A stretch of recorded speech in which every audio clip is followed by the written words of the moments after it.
Hi everyone, I'm Rudy Mejia, and today we are in Lakeland, Florida, and we're checking out this really nice, beautiful model home.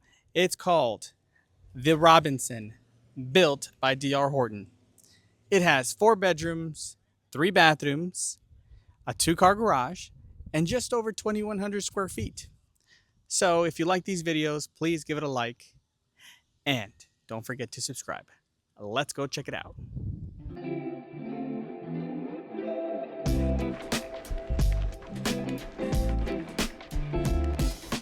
Enjoy the tour and feel free to contact us for more information on this home and the communities it can be built in.